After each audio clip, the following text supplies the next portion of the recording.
So I played the new Maximum Football. You may remember me covering the old Maximum Football here, and I wasn't too fond of those older titles. While I've been preaching that competition is necessary within the sports gaming genre to push the bigger titles such as Madden, the old Maximum Football games weren't even close to competing with anything. To be fair, those were indie games made by a handful of people, think 3 to 4 people total, but the game was too expensive at $30 for what you're seeing on the screen. It also felt overhyped, as every few days they would reveal logos, uniforms, assets, etc., to build a lot of Twitter excitement for a game that would ultimately underwhelm. The next year, they released Doug Flutie's Maximum Football 20, despite there being no actual roster to update from 19, since those were unlicensed football games. I thought it was pointless to release such a similar game to 19 for another $30, instead of continuing to update the underwhelming 19. I'm sure the devs needed the extra revenue to add to the game's budget, so I understand it from a financial standpoint, but not from a consumer standpoint. And at that point, I really didn't see the game going anywhere and stopped talking about it. Fast forward to today, and things have changed dramatically. The old team behind Doug Flutie's Maximum Football actually sold Maximum Football to Modus Games, a pretty decent-sized publisher who wanted to make a higher budget football game. And because Maximum Football was a known title, for better or for worse, they essentially bought that name and the assets for the game to have a built-in initial audience rather than starting from scratch. They not only got all the source code and assets to the old games, but they also got the social media accounts, the domain name, and things like that. They then rebranded from Modus Games to Maximum Games after merging with a few other smaller publishers. This new Maximum Football has been teased for a while and appears to be a completely new game, but some have been losing hope that the game would never release. However, now there is an open beta available to play right now. Meanwhile, the old team behind the old Maximum games, Spear Interactive, has started working on Varsity, a new high school football title in development. From the footage they've shared, it looks vastly superior to the old Maximum games when it comes to throwing motion, player movement, and catching.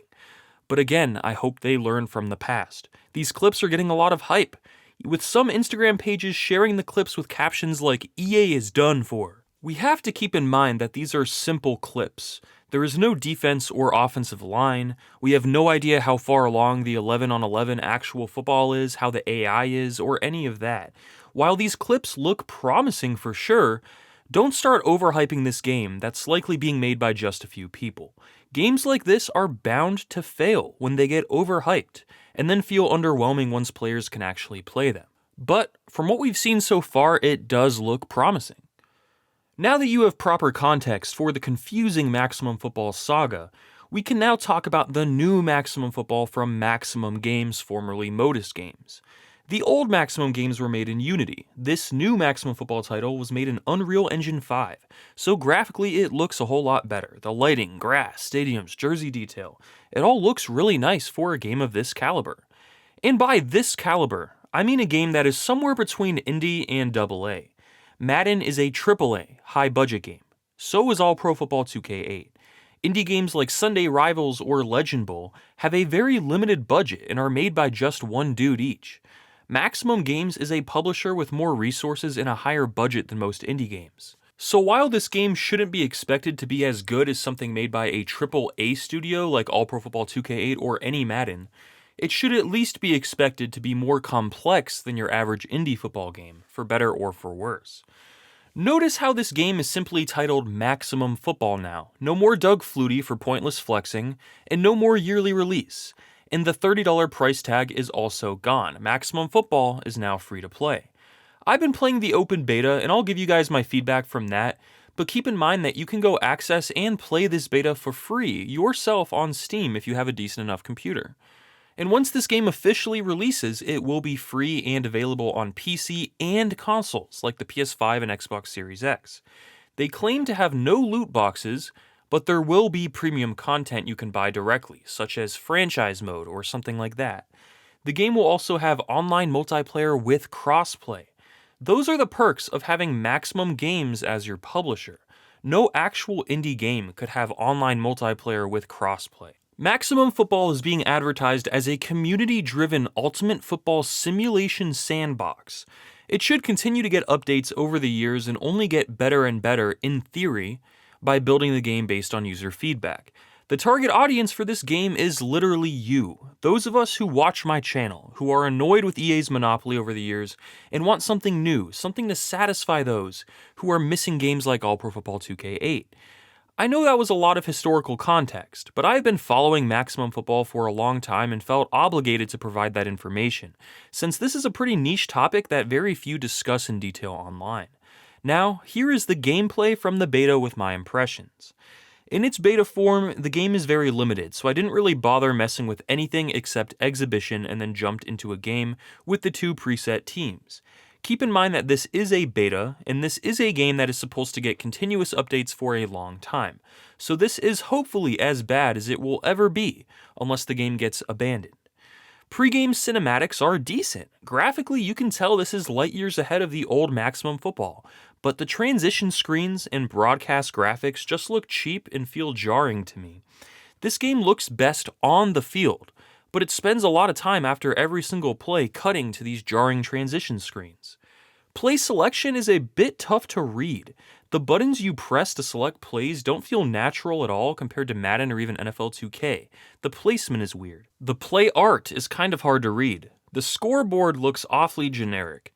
None of these things I'm criticizing have anything to do with the gameplay, so they can surely be updated and improved over time. The stadium itself looks great. All the screens throughout the stadium lighting up in different ways, the crowd is loud and full of life, and overall the graphics and lighting look really good. The kickoff animation is really nice too. I like seeing the kicker's perspective and seeing the tee fly in the air and land. The grass looks really nice too. You can see all the individual blades. There is a lot of detail here. And the first tackle right there shows you that this game, as pretty as the on-field graphics are, is in early development. That's jarring looking. The tackle animations can be nice, as you'll see, but overall this game needs a ton of polish. Throughout this game, I wasn't trying to win as much as I was just testing different things. Throwing on the run, I would always try to do that when I could, and it never seemed to work. The ball would come out very oddly. There were moments where a player would catch a pass for a split second and then immediately drop it, but the game would count it as a catch, like this touchdown here. Despite all these negatives, I did come away more impressed than I thought I would. This isn't as polished or smooth as something like Sunday Rivals or Legend Bowl, but it's trying to do something more complex, so that's expected. This is not even close to All Pro Football 2K8 or even Madden 24, but it's something. There's something playable here, jank and all. There is potential. Throwing can look really good at times. The throwing motion by the QB is decent, and you can throw passes over the defense with high ball trajectory. But it's tough to predict, and success all around feels more random than anything else. And when it looks rough, it looks rough. AI is decent but flawed. I did have a player on the other team go down after I basically let him score, so the team could run the clock out, which was very impressive, if it was intentional. I have no complaints when it comes to graphics. The crowds look good, the sidelines look good. Everything looks great in a still frame or in screenshots. It's the movement and fluidity of the game that needs the most attention. Any further graphical improvements besides things like broadcast graphics and play selection should not be a priority. Gameplay itself should be the only priority right now. The running game is weird. Holes don't open up like you'd expect, so it's basically luck. Avoid these players and hope if you run into one that he's sideways and it can't trigger a tackle animation. Juking, cutting, making guys miss is basically impossible. That needs a lot of work. Getting the ball from the QB to the receiver is decent, but after the catch there's really not much you can do besides run upfield. Scrambling with the QB is surprisingly decent, but again, once you reach defenders there's really nothing you can do to avoid them. Defense is tough to user. You have to be insanely precise to make a tackle. There's no commentary yet, just a stadium PA announcer. Tackles can be huge, very fast hit sticks, sometimes too fast to seem realistic, or they can be kind of sloppy. Compared to the old Maximum Football, however, these tackles look incredible. But objectively, when compared to football games that are good, they need a ton of polish and more animation variety. Lots of suction tackling all around. To me, this game feels like those old NFL mobile games made by Gameloft. If you've ever played this, you know what I mean. Think PS1 level gameplay, but with much better graphics. This does not play as well as something like Madden on the PS2 yet. There's probably a lot more to dissect here, and as time goes on, I can make more in-depth breakdowns over the beta, but these are my initial impressions from playing through my first entire game. Overall, Maximum Football in its beta state is playable, and might be pretty fun playing online against friends or ranking up against randoms when it releases officially.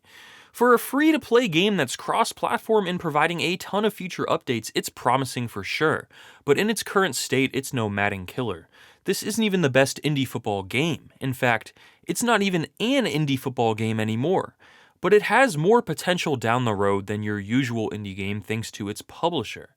But will it ever reach that potential? If you want to be a part of helping this game, you can play the free beta right now and submit your own feedback. I love the idea behind this game, but it has a long way to go. Maybe we can help it improve, as any and all competition in this genre will only be a positive. I've seen some people say that this game is destined to fail because College Football 25 is about to come out. But what happened to competition? What happened to having options? I think there's always room for more games, and we should support as many of them as we can. Thanks for watching.